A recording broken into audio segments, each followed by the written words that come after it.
with the conversation about oil prices, you hear about shale, you hear about the Iran sanctions being lifted. One thing that's not mentioned that much is renewables. How much of an impact have these had on prices? Let me start by flagging up a bit of a hypocrisy in the oil and gas business. A lot of folks in the oil and gas industry complain about the renewables business being given subsidies. Tough luck. For the last 40 years, the oil and gas industry has had a fair bit of subsidy just all the way around the world. We look at the North Sea in our neck of the woods, we look at some of the national oil companies, it's all subsidized. So the oil and gas business itself has benefited from a lot of subsidies. The complaint is about subsidies being given to the renewables business.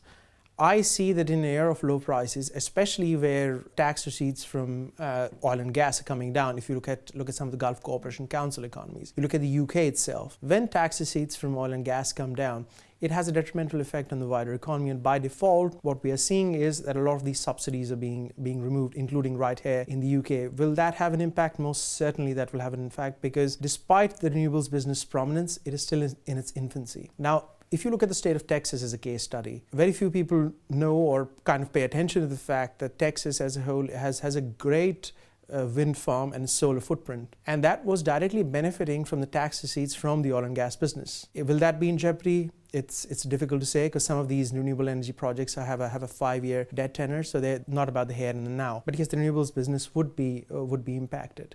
The second thing is the wider macroeconomic picture.